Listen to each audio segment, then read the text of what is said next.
you've had quite a lot of like distress in your life and trauma, just in terms of what's happened. How have you sort of managed? Because I mean, stress causes just a lot of aging or distress. Yeah. Stress is a very helpful thing in our lives as well. We try and sort of set people's mindset on stress, how important it is. But, what have you done to manage that? Because I think that can have a huge impact on how you age.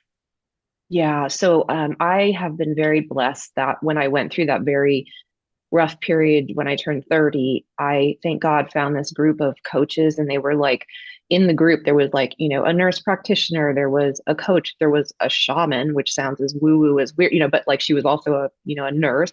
And then traditional, like most of them were trained as traditional therapists.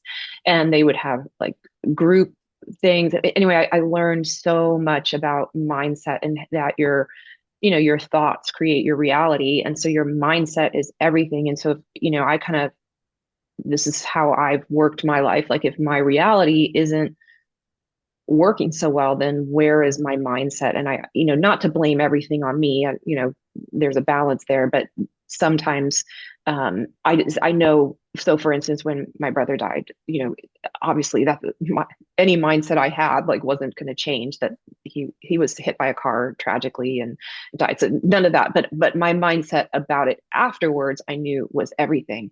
And I knew I had to be there for my son, and I couldn't just like, I mean, I felt like, this grief. If I laid down on my bed, I might just never come out. And um, so I just knew like I had to focus on the positive, that my brother's in a good place. He's a wonderful man, like just all of those positive ways of thinking about it. And I did, thank God, I always felt like he was next to me.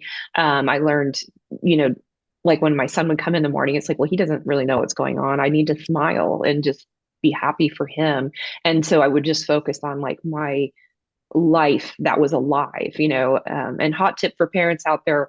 One of the things that I learned after my brother died, I remember his wife was saying like, you know, my brother was like ADHD and eternally messy. He was a ER doctor, but anyway, and he had like kind of a mess all over, and she didn't want to clean up the mess because she just felt like, that was like he's now really gone. And I remember thinking, oh, mess equals life, like that person's with you. And so, having a kid on my own, like it was just, they're messy.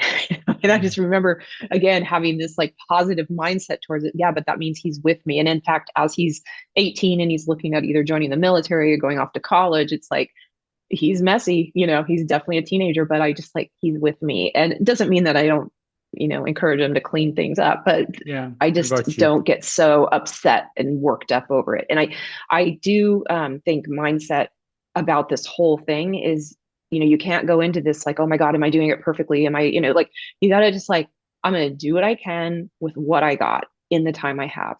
And I'm going to like, what's my why? What's my intention? What are my resources? Get that all straightened out.